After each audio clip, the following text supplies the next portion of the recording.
Hai, Assalamualaikum warahmatullahi wabarakatuh. Murid-murid tahun 4 Gemilang. Apa khabar? Okey, cikgu doakan agar semua murid-murid cikgu sama ada lelaki ke perempuan ke dalam keadaan sihat selalu. Dalam keadaan sihat, bahagia, ceria, bermotivasi, bersemangat untuk melaksanakan PDPR kita. Okey, memandangkan kita ni rasa-rasa macam lambat lagi nak bertemu muka kan. Jadi cikgu buat video ni supaya awak boleh tengok muka cikgu. Walaupun cikgu tak boleh tengok muka kamu, tapi insya-Allah, bila awak selalu menghantar latihan kepada cikgu, salah satu cara untuk cikgu ingat muka awak ialah hantar latihan kat cikgu. Cikgu tahulah, oh ni Ryan, oh ini siapa? Oh ini Hajar. Ini apa? Ini Faris. Okey, tak kira lah nama cikgu sebut tak sebut ni, tapi bila awak hantar latihan pada cikgu, cikgu boleh ingat, oh ni anak murid aku ingat muka dia ni, aku ingat muka dia ni. Okey. Okey, hari ni 27 September 2021, kamu masih lagi bersama Cikgu Ikin dalam mata pelajaran Bahasa Melayu. Okey, jom kita teruskan pembelajaran kita. Okey, untuk minggu ini kita masih lagi berada dalam tema sains, teknologi dan inovasi. Okey, insya-Allah pada hari ini adalah hari atau minggu terakhir kita memfokuskan ataupun kita belajar tema sains, teknologi dan inovasi ini. Okey, untuk hari ini kita masih lagi dalam unit ke-18 iaitu inovasi untuk kita. Tetapi kita dah pergi kepada tajuk seterusnya. Boleh makan lah. Kemahiran yang kita nak guna ialah kemahiran tata bahasa. Kita menggunakan bahan rujukan kita ataupun buku rujukan kita adalah buku teks. Untuk itu hari ini kita akan menggunakan buku teks pada muka surat 124. Jadi pastikan ketika kamu menonton video cikgu ini, buku teks tu ada di hadapan kamu supaya kamu lebih faham apa yang cuba cikgu sampaikan kepada kamu. Okey? Okey, di akhir pembelajaran kamu, insya-Allah kamu akan dapat memahami dan membina ayat mengikut konteks. Okey, membina ayat apa? Membina ayat susunan biasa dan ayat susunan songsang. Cikgu, apa ayat susunan biasa? Apa ayat susunan songsang? Okey, jap lagi cikgu terangkan apa itu susunan biasa, apa itu susunan songsang. Okey, untuk itu kamu perlulah membuka muka surat ataupun buku teks pada halaman 124. Okey, aktiviti kita hari ini adalah yang pertama, kita perlu membaca teks. Yang kedua, memahami dan membanding beza susunan ayat biasa dan ayat songsang. Yang ketiga, kita akan membina ayat. Kita ada 3 aktiviti, membaca teks, memahami dan membanding beza susunan ayat songsang dan ayat biasa. Maksudnya kita tengok apa beza ayat ni? Apa beza ayat susunan biasa? Apa ni? Kenapa ayat songsang ni jadi macam ni? Kenapa dipanggil ayat songsang? Sekejap lagi kita tengok. Okey? Kemudian bila kita dah faham dah kegunaan cara membina ayat songsang, cara membina ayat susunan biasa, akhirnya kita kena buatlah ayat. Okey?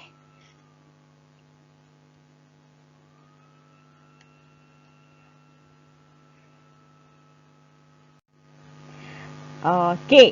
Jadi, sebelum kita membina ayat, kita kena faham dulu apa yang dikatakan sebagai ayat songsang. Okey, cikgu tak berapa nak fokus sangat kepada ayat susunan biasa sebab tu dah biasa dah kita buat kan. Okey, cikgu nak kamu faham yang jenis ayat songsang ni dulu.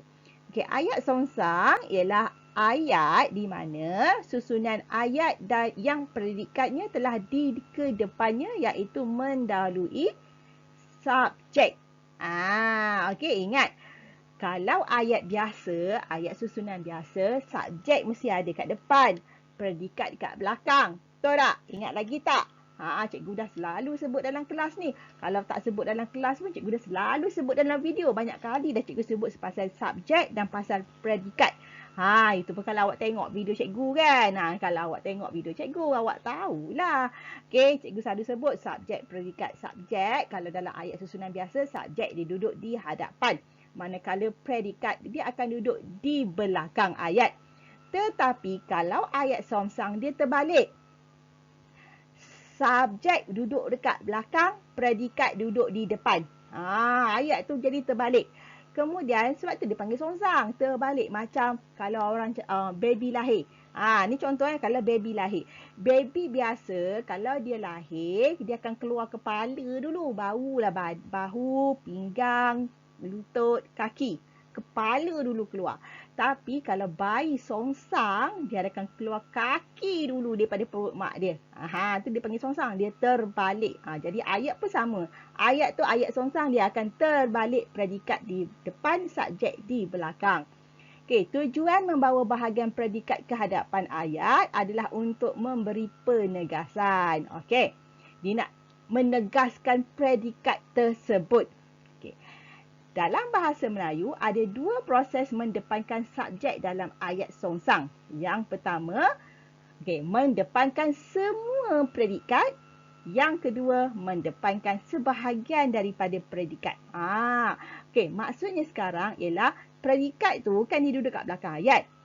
Bila dia nak jadi ayat songsang, dia boleh predikat tu semua sekali duduk dipindahkan ke depan, ataupun hanya sebahagian sahaja yang dipindahkan ke hadapan.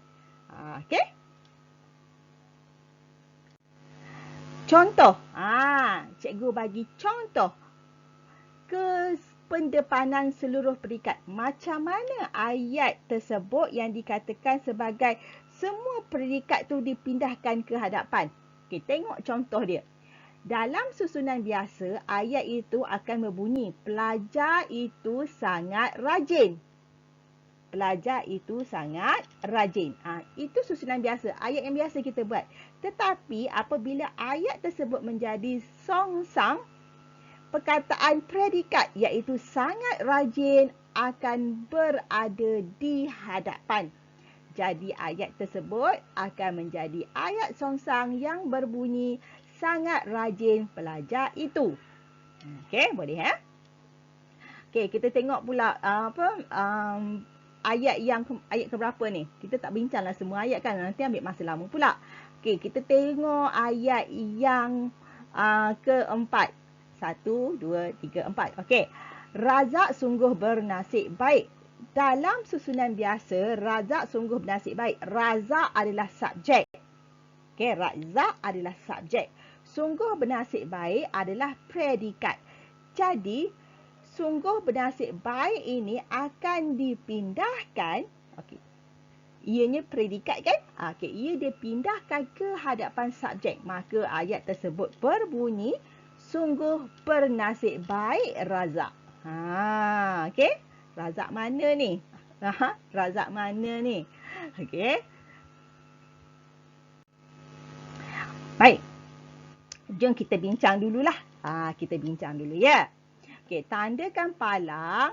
Kita selalu sebut tandakan raik. Sebenarnya tandakan palang pada susunan ayat berikut sama ada susunan biasa atau susunan songsang. Jadi daripada ayat ni kita bincang. Dia ayat biasa ke dia ayat songsang? Okey, cuba tengok yang pertama. Azim ke bilik guru. Azim ke bilik guru. Azim tu subjek ke predikat? Azim adalah subjek. Okey, ke bilik guru adalah predikat. Jadi kalau ayat macam ni, dia ayat biasa ke ayat songsang? Ya, ia merupakan ayat biasa. Sebab subjek berada di hadapan, manakala predikat berada di belakang. Okey, cuba tengok ayat yang kedua. Mencatat buku yang dipinjam pustakawan itu. Ni ayat biasa ke ayat songsang? Mari kita lihat.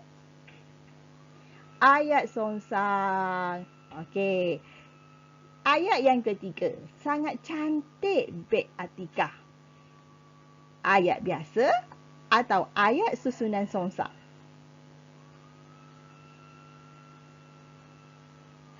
Ya, siapa yang jawab ayat susunan songsang sangat bagus. Dia dah mula faham dengan apa yang cuba cikgu ajar hari ini. Okey, tengok ayat yang keempat. Dari kantin Zara dan rakan-rakannya. So, ayat susunan biasa ke susunan songsang? Ya, ayat susunan songsang. Kita tengok ayat yang kelima. Ketua kelas itu Abdul Hakim. Jadi ayat ini adalah ayat susunan ya. Abdul Hakim. Abdul Hakim. Suka hati aku je. Okey, ya. Ayat susunan biasa. Tengok ayat yang terakhir. Perlu membersihkan kelas semua murid. Ayat susunan biasa atau susunan songsang?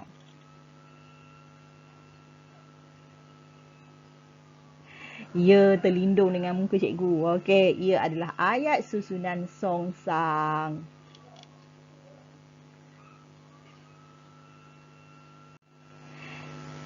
Okey. Kita rujuk balik pada buku teks kita. Okey, kita dah faham dah kan ayat susunan biasa dan ayat susunan songsang. Jadi kita rujuk balik buku teks kita, tengok pada buku teks. Okey, ayat susunan biasa dia bagi tahu kat situ macam cikgu ajar tadilah.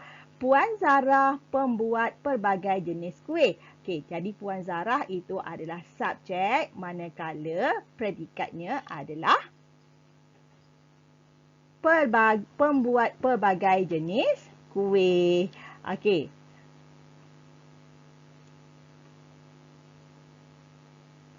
Tengok ayat yang kedua, kuih-kuih itu di atas meja.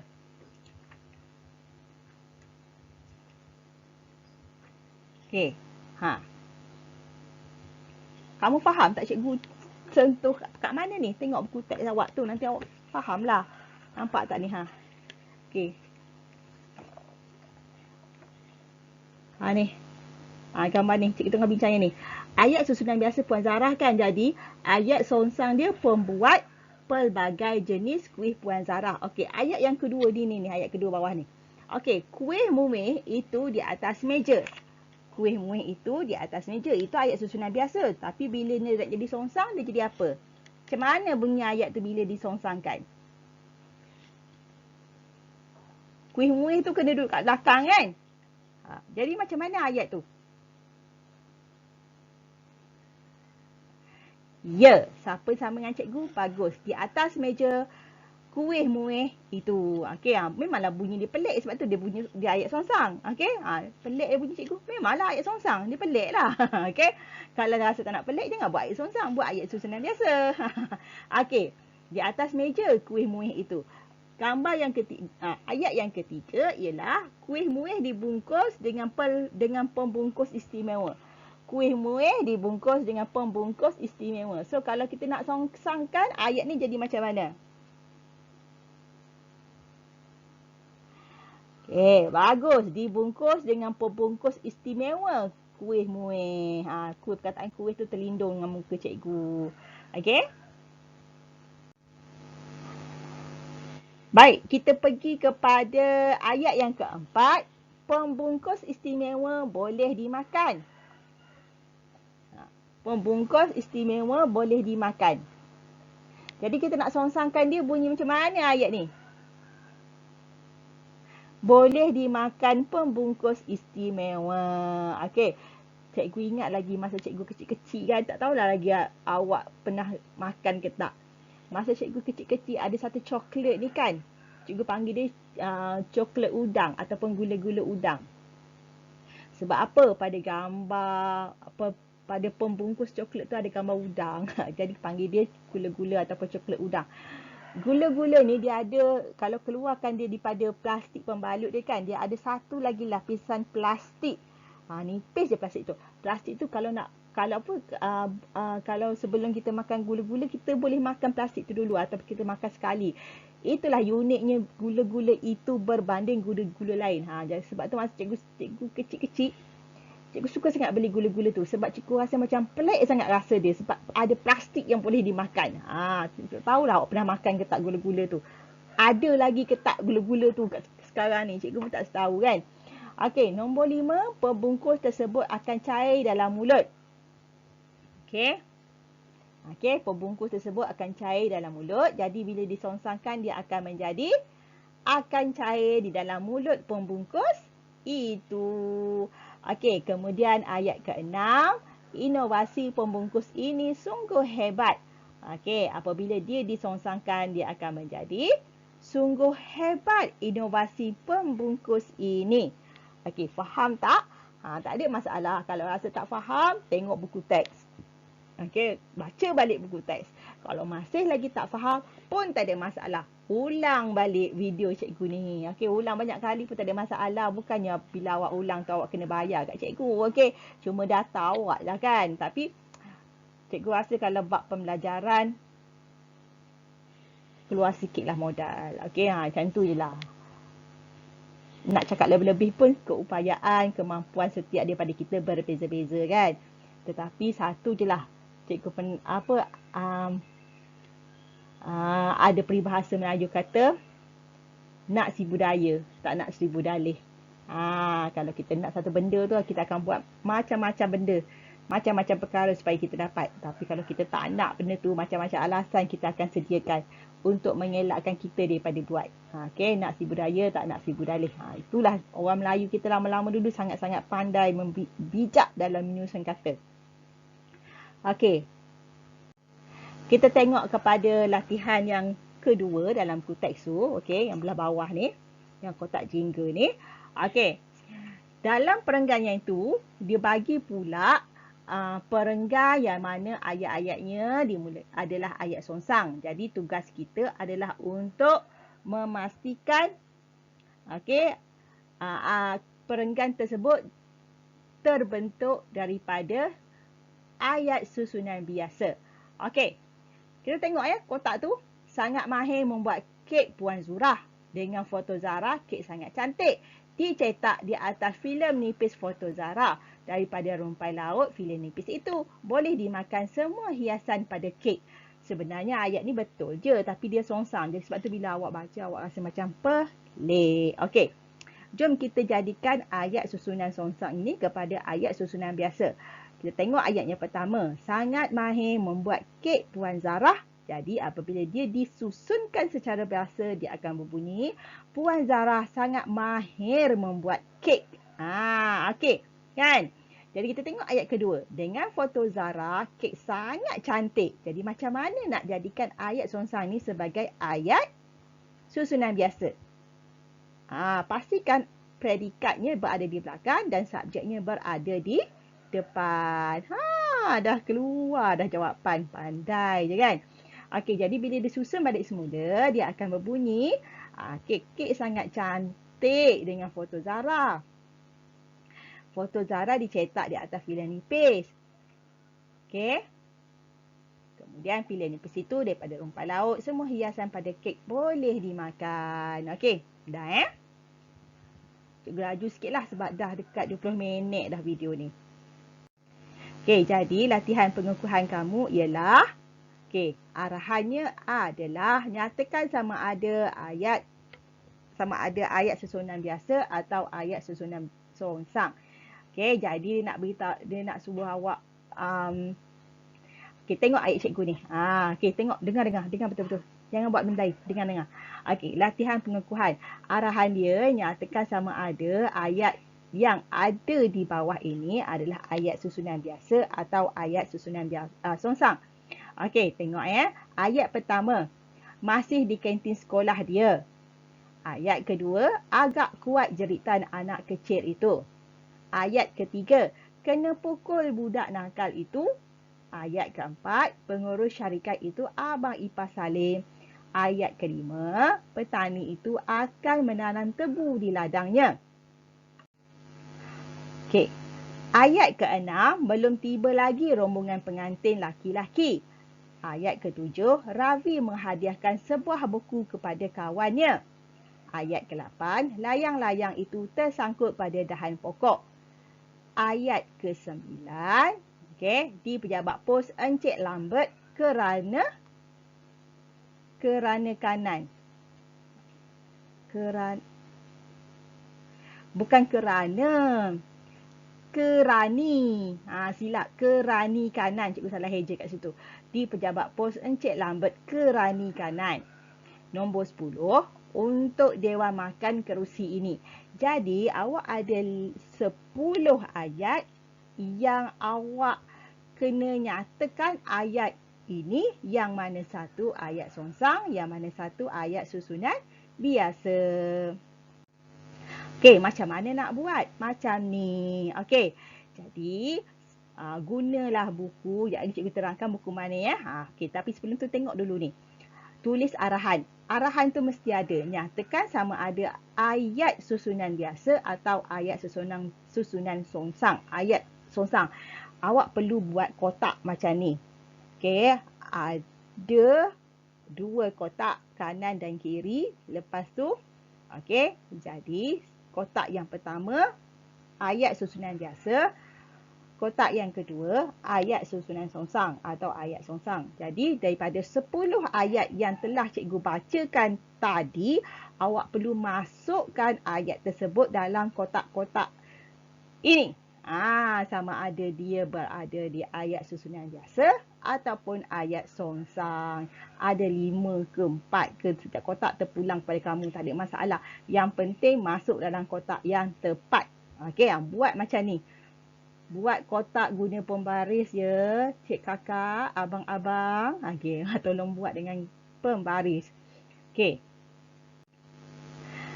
Ini arahan dia. Okey, arahan dia ialah siapkan latihan ini menggunakan buku latihan bahasa Melayu tata bahasa. Buku coklat tu kan? Buku coklat yang pendek yang biasa, buku tulis biasa tu, buat dalam buku PN tata bahasa. Okey, jangan kata tak ada buku pula ya. Cikgu tak pegang buku awak. Semua buku cikgu dah pulangkan kepada murid-murid. Okey. Dan semua murid dia ada paling-paling 4 buah buku. Satu buku BM tata bahasa, buku BM pemahaman, BM penulisan bahagian A dan B, dan BM penulisan bahagian C. Jadi awak yang kena buat latihan hari ini adalah pada buku BM tata bahasa. Okey, yang kedua, bina kotak menggunakan pembaris. Tolong guna pembaris. Dan kotak tu pula perlulah orang kata apa, kemas. Yang kedua perlulah sama besar. Janganlah kotak pertama tu panjang besar ni. Kotak kedua besar ni, kotak ketiga besar ni. Buat sama besar lah, buat kemas-kemas ya. Okey, yang ketiga, sila tulis dengan kemas, jelas dan betul. Macam biasa, tolong guna mata pensel yang gelap, tolong tulis dengan besar, tolong tulis dengan kemas supaya cikgu senang nak menyemak. Okey, sebab apa? Bila awak ambil awak menulis, yang cikgu semak ni adalah pada telefon, pada gadget kan. Kalau pada buku tulis tak ada masalah. Tapi bila pada telefon ni, perlulah kerjasama daripada kamu untuk bantu cikgu menyemak. Okey, nombor 4, berhati-hati dengan bentuk huruf, ejaan dan tanda bacaan. Ingat, okey, benda-benda yang selalu awak cuai ni tolonglah jangan ulang. Banyak kali dah cuai bentuk-bentuk huruf K, S, semua Z ke apa ke. Tolong tulis dengan betul. Kalau besar-besar, kalau kecil-kecil jangan besar, tak kecil pun tidak. Pening kepala cikgu. Okey, dah tahun 4 dah ni. Okey, takkan cikgu nak ajar awak huruf kecil, huruf besar macam tahun 1. Buat malu lah. Murid tahun 1 pun lagi terror. Okey, nombor 5 dah siap. Hantarkan latihan kepada cikgu untuk semakkan. Okey, ingat kehadiran dan penghantaran latihan akan direkodkan. Kalau awak klik link kehadiran, okey, cikgu akan rekodkan kehadiran awak dalam sistem. Sistem tu bukan cikgu seorang boleh baca, guru besar boleh baca, orang pejabat pendidikan boleh baca. No, sampai menteri pendidikan tu boleh baca. Okey, jadi tolong hantar ataupun klik link kehadiran. Kemudian tolong hantar latihan. Okey, jangan jangan setakat klik link kehadiran tapi tak tengok video. Lepas tu bila tak tengok video tak hantar latihan. Banyak murid macam tu. Jangan buat benda yang merugikan diri sendiri Okey, ataupun dia buat saya buat tapi tak hantar. Samalah tu. Tengok tapi klik link kehadiran tapi tak tengok video, tak hantar latihan. Dia sama je, klik link kehadiran, tengok video tapi tak tak tengok video, tak hantar latihan. Sama je. Murid yang paling bagus ialah dia klik link kehadiran, dia tonton video sampai habis, dia buat latihan. Okey, kemudian hantar kat cikgu untuk sematkan. Bila cikgu nampak awak punya latihan, cikgu tahulah awak faham ke tak. Jadi tahap penguasaan awak cikgu boleh bagi tinggi. Okey, paling tinggi cikgu boleh bagi 6. 6 tu perfect, markah penuh. Okey, tahap penguasaan penuh.